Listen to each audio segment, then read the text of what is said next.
बिस्मिल्लाहिर्रहमानिर्रहीम अस्सलाम वालेकुम। इंग्लिश 101 इंग्लिश कम्प्रीहेंशन जीडीबी आपकी आई हुई है। आज की वीडियो में कंप्लीट डिटेल में बताऊंगी इस जीडीबी को कैसे बनाना है। इतना डिटेल में बताऊंगी कि आपको कोई दूसरी वीडियो देखने की ज़रूरत पेश नहीं आएगी।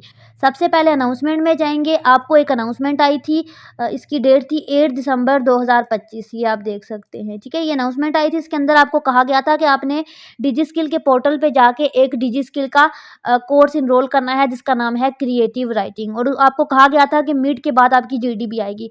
अब यहाँ पर बहुत से ऐसे स्टूडेंट हैं जिन्होंने इनरोल किया था। एक वो स्टूडेंट हैं, ठीक है, और एक वो स्टूडेंट है जिनने इनरोल नहीं किया।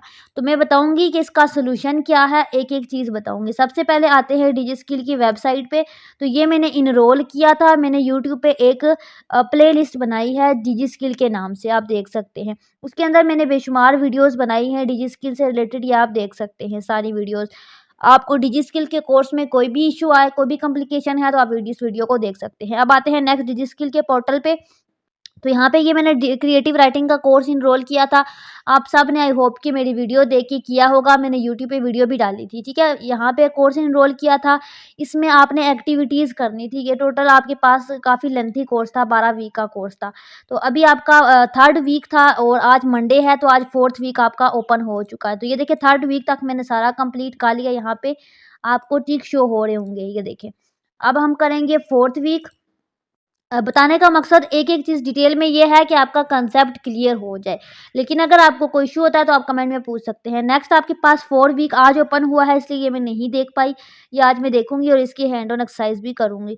अच्छा, यहाँ पे अगर आपको ये नहीं समझ कैसे करते हैं तो इसकी मैंने वीडियो बनाई थी, उसको देख के करें। जिन्होंने और एक क्लियर बात बता दूँ कि जिन्होंने इनरोल नहीं किया था वो ये नहीं कर सकते, ठीक है। उनको ये कुछ भी शो नहीं होगा वो। अब यहाँ पे मैंने इसका आपको रिज़ल्ट भी दिखाती हूँ जो मैंने किया है। क्विज़िज़ पे जाएँगे तो ये आपका रिज़ल्ट आ जाएगा। तो ये बेसिकली ये है क्रिएटिव राइटिंग का कोर्स जो हम कर रहे हैं, और ये डिजिटल लिटरेसी का है, ये आपका नहीं है, ये CS 101 के स्टूडेंट का है, ठीक है। तो ये यहाँ पे शो हो रहा है। बेसिकली क्रिएटिव राइटिंग इंग्लिश 101 का था, ये हमने क्विज़ 1 किया था, हमारे फुल नंबर आए अल्हम्दुलिल्लाह। आप भी करते जाएँ क्विज़िज़ और इसको स्टार्ट रखें कोर्स को फर्दर। और यहाँ पे अब आप इसको करोगे क्लोज़, आप आओगे LMS के अंदर, वहाँ पे हम देखते हैं कि जीडीबी के अंदर क्या करना है। अब जीडीबी पे जाएँगे। आपकी जीडीबी की जो डेट है वो 29 से 31 है, ठीक है। शॉर्ट टाइम पीरियड है, तो आपने इसको करना है। अब यहाँ पे आपने सबसे पहले तो व्यू पे जाना है। मोस्टली ना मतलब 70 टू 80% ऐसे स्टूडेंट हैं जिन्होंने कोर्स को इनरोल नहीं किया, ठीक है। ये बात आप माइंड में रखें। अगर आपने ये नहीं सोचना कि हमने इनरोल नहीं किया तो दूसरे बंदे ने इनरोल किया होगा, बहुत कम लोगों ने इनरोल किया है, ये मैं आपको बता दूँ। तो ये स्टूडेंट की मिस्टेक है, बाकी किसी की मिस्टेक नहीं है, आपको प्रॉपर अनाउंसमेंट आई थी। अच्छा, अब क्वेश्चन की तरफ आ जाते हैं। यहाँ पे ना आपको क्या कहा गया है, discuss how creative writing enhance a writer ability to communicate ideas clearly and effectively in article, blogs and reviews based on your learning from creative writing course। और जिन्होंने कोर्स इनरोल नहीं किया वो परेशान नहीं हो, वो एटलीस्ट इस क्वेश्चन का आंसर जीडीबी के अंदर सबमिट कर दे।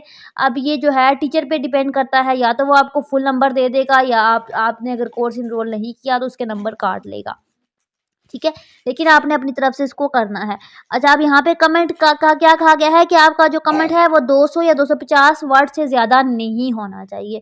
ये ना हो आप बहुत ज़्यादा डिटेल लिख लो। उसके बाद यहाँ पे कुछ ये रिक्वायरमेंट हैं जो आपने फॉलो करनी है, कुछ रूल्स हैं, इनको आप पढ़ लेना कि आपने ईमेल के थ्रू सबमिट नहीं करानी, ये सारा।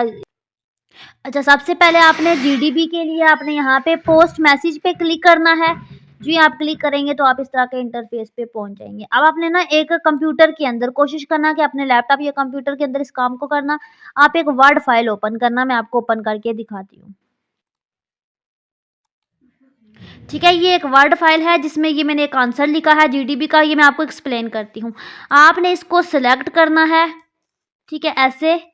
एंड देन आपने Ctrl+X से कट करना है और यहाँ से गूगल पे आना है और Ctrl+V से यहाँ पे क्लिक करके पेस्ट करना है। तो ये जीडीबी का आंसर हमने लिखा है, ठीक है। ये जीडीबी सबमिट करवाने का लाइव तरीका मैं आपको दिखा रही हूँ, ठीक है। और ये आपने पोस्ट मैसेज पे जाके इसको कर देना है। अब यहाँ पे बहुत से स्टूडेंट, ये देखिए सबमिट हो चुकी है। अब यहाँ पे बहुत से ऐसे स्टूडेंट होंगे जो बोलेंगे कि हमने जीडीबी आज की एज़ इट इज़ कर दिया तो आपने as it is copy paste नहीं करना, प्लेगरिज़्म आ जाएगा, नंबर नहीं मिलेंगे। आपने जस्ट मेरी जीडीबी से आइडिया लेना है। तो मैं अब आपको बताती हूँ कि ये 250 वर्ड मैंने लिखे कौन से हैं। अच्छा, ये एक सवाल है, इसके अंदर आपसे पूछा गया है कि अगर आप डिस्कस करें कि अगर एक राइटर है और वो क्रिएटिव राइटिंग को फॉलो करता है। क्रिएटिव राइटिंग का मतलब होता है लिखने की सलाहियत, कि कैसे आप अपने सेंटेंस को लिखते हो, पैराग्राफ को लिखते हो, इंग्लिश को कैसे लिखते हो। ठीक है। एक राइटर है इंग्लिश 101 के पॉइंट ऑफ व्यू से, इंग्लिश के पॉइंट ऑफ व्यू से, वो अगर क्रिएटिव राइटिंग को माइंड में रखता है तो वो लिखता है। तो आप बताएं कि उसकी जो कम्युनिकेशन है, अगर वो आर्टिकल लिखता है, ब्लॉग्स लिखता है, रिव्यू लिखता है, तो वो कैसे इम्प्रूव हो सकती है, एनहांस हो सकती है। अब आपने जो आंसर देना है, जो उस माइंड से देना है, उस पॉइंट ऑफ व्यू से देना है, जो आपने क्रिएटिव राइटिंग का कोर्स किया है। आपने कोर्स किया और कोर्स करने के बाद वहाँ से जो चीज़ें सीखी, उन सब चीज़ों को माइंड में रख के आपने आंसर देना है। बहुत से स्टूडेंट पूछेंगे ब्लॉग्स क्या है, आर्टिकल्स क्या है, तो जो आप एक जुमला लिखते हो, पैराग्राफ लिखते हो इंग्लिश का, अगर किसी वेबसाइट पे आप पैराग्राफ लिखते हो तो वो आर्टिकल होता है, ब्लॉग पे लिखते हो ब्लॉगर पे तो वो ब्लॉग्स कहते हैं, रिव्यूज़ आपको पता होगा कि किसको कहते हैं। तो ये इन चीज़ों को माइंड में रख के और क्रिएटिव राइटिंग के जो कोर्स को किया है उसको माइंड में रख के आपने आंसर देना है। तो यहाँ पे ये पैराग्राफ नंबर 1 मैं आपको शो करवाती हूँ। इस पैराग्राफ के अंदर मैंने क्या लिखा है? मैंने लिखा है creative writing play an important role in improving writer ability to communicate ideas clearly and effectively specially in articles, blogs and reviews. तो मैंने लिखा कि अगर एक राइटर है, वो क्रिएटिव राइटिंग को फ़ॉलो करता है, तो क्रिएटिव राइटिंग उसको बहुत ज़्यादा बेहतर बनाती है, उसकी कम्युनिकेशन को, उसकी एबिलिटी को, क्योंकि वो क्रिएटिव राइटिंग के अंदर वो प्रॉपर सिखाते हैं कि आपने राइटिंग कैसे करनी है, पैराग्राफ, आर्टिकल कैसे लिखने हैं। अगर वो उसको फ़ॉलो करेगा तो उसकी कम्युनिकेशन अच्छी होगी, उसके आइडियाज़ जो उसके अंदर लिखे होंगे पैराग्राफ के अंदर, आर्टिकल के अंदर, ब्लॉग्स के अंदर, रिव्यूज़ के अंदर, वो क्लियर लिखे होंगे, क्लियरली रीडर को, पढ़ने वाले को समझ आएँगे। तो ये इसके लिए बहुत ज़्यादा फ़ायदा होगा। तो इसको मैंने इंग्लिश में लिखा, आपने अपनी वर्डिंग में लिखना है। उसके बाद मैंने यहाँ पे लिखा कि जो मैंने डिजी स्किल का कोर्स किया है, उसके अकॉर्डिंग मैंने देखा कि ये ना सिर्फ़ तसव्वुरात को, ठीक है, क्लियर करती है, इमेजिनेशन को क्लियर करती है, बल्कि ये प्रेज़ेंट करती है कि जिस बंदे ने ये लिखा है, उसने कैसे लिखा है, उसके माइंड को, उसके आइडिया को ये शो कर रही है, एंगेजिंग कर रही है, स्ट्रक्चर कर रही है, देख रही है कि उसका स्ट्रक्चर कैसा है, क्या उसने जो वर्ड लिखे हैं, सेंटेंस लिखे हैं, ब्लॉक्स लिखे हैं, वो मीनिंगफुल तरीके से लिखे, उसके अंदर कोई मीनिंग है या बेफिज़ूल बेतुके लफ्ज़ उसने जो है आर्टिकल के अंदर लिख दिए। तो अगर वो क्रिएटिव राइटिंग इन सारी चीज़ें सीख के देन लिखेगा तो वो बेहतर लिखेगा एज़ कम्पेयर टू कि वो नॉर्मली कोई सेंटेंस लिखता है। तो रूल्स को वो फॉलो करेगा तो वो बहुत अच्छा जो है राइटर बन सकता है। उसके बाद एक और पैराग्राफ है, इसके अंदर मैंने शो किया यहाँ पे कि क्रिएटिव राइटिंग बेसिकली है क्या? तो क यहाँ पे इस पैराग्राफ के अंदर जो चीज़ मैंने लिखी मैं आपको अपनी वर्डिंग में बताती हूँ कि जो क्रिएटिव राइटिंग है बेसिकली, अगर एक राइटर है तो वो उसकी हेल्प करती है कि वो अपने आइडियाज़ को क्लियर, ज़ाहिर है वो राइटिंग के सारे क्रिएटिव राइटिंग के रूल्स को फॉलो करेगा तो वो अच्छा लिखेगा, अपने आइडिया को मोर क्लियरली एक्सप्रेस कर सकेगा, अपनी लैंग्वेज की स्किल को और इम्प्रूव कर सकेगा, कौन-सी बात कब, कहाँ, कैसे लिखनी है, सारे रूल्स को माइंड में रख के अगर लिखेगा तो वो क्या करेगा बेसिकली, उसको पता होगा कि किस टाइम कौन-सा वर्ड चूज़ करना है, किस पैराग्राफ में कौन-सा वर्ड ऐड करना है। तो उसका जो सेंटेंस होगा स्मूथ बनेगा। ये सारा मैंने इसके अंदर शो करवाया है। उसके बाद बात हो रही थी आर्टिकल्स की, ब्लॉग्स की, रिव्यूज़ की, तो ज़ाहिर है उसके रिव्यूज़, ब्लॉग्स और आर्टिकल में क्लैरिटी होगी, ठीक है? क्लैरिटी का मतलब है सफाई होगी, साफ होगा, क्लियर समझ आएगा, कि क्लियरली सामने नज़र आएगा कि उसने क्या लिखा है। तो जो पढ़ने वाला होगा, रीडर होगा, वो ईज़िली समझ सकेगा अगर इंग्लिश का पैराग्राफ है उसके अंदर उसने क्या लिखा है, और वो अगर उसको अच्छी समझ आएगी तो वो उसके साथ वेल कनेक्टेड रहेगा। मेन चीज़ वो दोबारा उसी के नाम से सर्च करेगा, उसी के आर्टिकल्स को सर्च करेगा, उसी के ब्लॉग्स को सर्च करेगा वेबसाइट के अंदर। ठीक है, आर्टिकल, ब्लॉग्स कोई ख़ास चीज़ नहीं होती, इंग्लिश के जुमले, सेंटेंस ही होते हैं, लेकिन वेबसाइट पे लिखते हैं तो वो आर्टिकल कह देते हैं। अच्छा, उसके बाद एक और पैराग्राफ है, तो यहाँ पे कह रहे हैं कि आप अगर क्रिएटिव राइटिंग के रूल्स को फ़ॉलो करते हो, तो आपके साथ ज़्यादा एंगेजमेंट इन्हेंस होती है, यानी कि ज़्यादा लोग आपकी तरफ अट्रैक्ट होते हैं, आपके आर्टिकल्स को पढ़ते हैं, समझते हैं। लाइक अगर आप एक स्टोरी टेलिंग है, यानी कि अगर आप एक स्टोरी सुना रहे हैं किसी बंदे को, एक बंदा किसी को स्टोरी सुना रहा है और एक राइटर पास बैठा हुआ है, वो उसकी स्टोरी को सुन रहा है, तो वो अगर स्टोरी अच्छी लिखी होगी, अच्छे तरीके से उसको बयान करेगा, अच्छी टोन में, अच्छे तरीके से, तो सुनने वाले को मज़ा आएगा। अब जो वो ज़्यादा अटेंशन देगा वो उसको समझेगा, क्योंकि उसने फिर लिखना है। तो वो अगर इसी तरह ब्लॉग्स रिव्यूज़ की बात करें तो उसका कंटेंट अच्छा होगा तो इंटरेस्टिंग होगा तो लोग अट्रैक्ट होंगे, अगर अच्छा नहीं होगा तो लोग बोर होंगे, लेफ्ट कर देंगे और उसको कोई व्यूज़ वगैरह वेबसाइट पे नहीं मिलेंगे। अच्छा, यहाँ पे मिसाल के तौर पे इन्होंने यहाँ पे यही चीज़ कही गई है कि वही के ज़्यादा अच्छा लिखेगा तो ज़्यादा अच्छा इम्पैक्ट पड़ेगा। वही चीज़ बार-बार हमने लिखनी थी क्योंकि हमने वर्ड पूरे करने थे, तो हमने उसको बार-बार लिखा। यहाँ पे आप 1000 वर्ड भी लिख सकते हो अगर लिखने बैठो, लेकिन आपने रूल्स को फ़ॉलो करना है, इसलिए थोड़ा-सा ही लिखना है। और जीडीपी आपने बहुत हाइडिंग वगैरह नहीं देनी होती। जीडीपी ना एक कमेंट होता है कि आप कमेंट दें कि आपकी क्या राय है इस चीज़ के बारे में। ये जीडीपी कोई असाइनमेंट नहीं होती, एक कमेंट होता है। तो ये देखिए मैंने कहीं पे हाइडिंग नहीं दी, जस्ट मैंने सिंपली एक कमेंट की फॉर्म में लिखा है, पैराग्राफ की फॉर्म में लिखा है।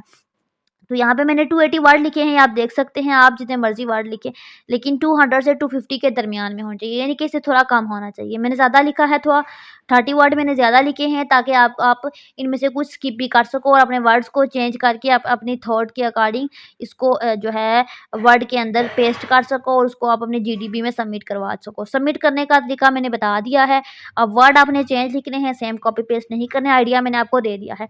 तो यहाँ पे यही कह रहे हैं कि क्रिएटिव राइटिंग क्या है बेसिकली, एक राइटर के स्टाइल को और वॉइस को शो करता है। अगर एक राइटर क्रिएटिव राइटिंग के रूल्स को फॉलो करके कोई चीज़ ब्लॉग लिखता है, तो वो शो कर रहा है कि उसका स्टाइल कैसा है, उसकी टोन कैसी है, तो हम उसके बिहेवियर को भी समझ सकते हैं। तो ज़ाहिर है अच्छा लिखेगा तो और सुनने वाला और ट्रस्ट करेगा और कनेक्ट होगा और रीडर्स आएँगे और रिव्यू मिलेंगे और उसको रैंक मिलेगी।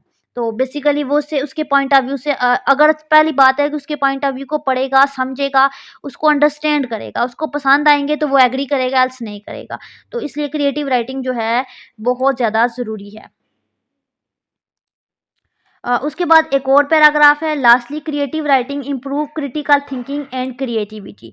अच्छा, इसमें क्या कहा गया है, इसमें यही कहा गया है कि राइटर बेसिकली क्रिएटिव राइटिंग के रूल्स को फॉलो करके समझने के बाद वो देख सकता है कि वो कैसे अपने आर्गुमेंट्स को प्रेजेंट करेगा, सपोर्ट करेगा, उसके अंदर रीज़न देगा, उसका कंक्लूजन निकालेगा।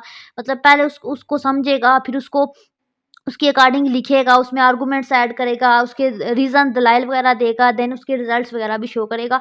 तो इस तरह से आर्टिकल उसका बहुत अच्छा होगा और प्रोफ़ेशनल लगेगा, और ज़ाहिर है प्रोफ़ेशनल लगेगा तो और लोग खुश होके उसको फ़ॉलो करेंगे, उसको कॉपी करेंगे, उससे रिलेटेड बनाएँगे। लेकिन अगर उनको पसंद नहीं आएगा, तो वो किसी और का देखेंगे, सेम जैसा कि यूजुअली होता है। उसके बाद यहाँ पे कंक्लूजन में वही बात वो कही गई है कि अगर आप क्रिएटिव राइटिंग के अकॉर्डिंग कोई आर्टिकल लिखते हो, ब्लॉग लिखते हो, रिव्यू लिखते हो, राइटर हो, ठीक है? तो डिजी स्किल का कोर्स भी किया है, उसको माइंड में रख के आंसर देते हो, तो आप बेसिकली इसका यही मतलब है कि आपके वर्ड में क्लैरिटी होगी, ज़्यादा लोग आएँगे, आपका स्टाइल को शो करेगा, आपकी क्रिटिकल थिंकिंग को शो करेगा, आप कैसा सोचते हैं, कैसा लिखते हैं, आपकी लिखने की स्किल कैसी है, आप कैसे कम्युनिकेट करते हो आइडियाज़ को, कैसे आप उसको आर्टिकल्स को, ब्लॉग्स को, रिव्यूज़ को लिखते हो, कैसे लोग आपसे अट्रैक्ट होंगे। तो ये हमारे पास विजय यूनिवर्सिटी ऑफ पाकिस्तान की ये सारी सर्विसेज अवेलेबल होती हैं। अगर आपको वीयू की बुक्स चाहिए तो आप घर बैठे हमसे बुक्स ऑनलाइन ऑर्डर कर सकते हैं, हमारी बुक अफोर्डेबल रेट पे होती हैं। उसके अलावा अगर आपको विजय यूनिवर्सिटी की कोई और सर्विसेज चाहिए, लाइक अगर आपको प्रोजेक्ट की सर्विसेज चाहिए तो हमारे पास सारे प्रोजेक्ट की सर्विसेज अवेलेबल होती हैं। आप किसी भी सब्जेक्ट के प्रोजेक्ट हमसे बनवा सकते हैं। अगर आप फुल प्रोजेक्ट बनवाते हैं तब भी, अगर आप कोई सिंगल एक्टिविटी करवाते हैं, कोई असाइनमेंट बनवाते हैं तब भी बनवा सकते हैं। ये सारे प्रोजेक्ट हम बनाते हैं।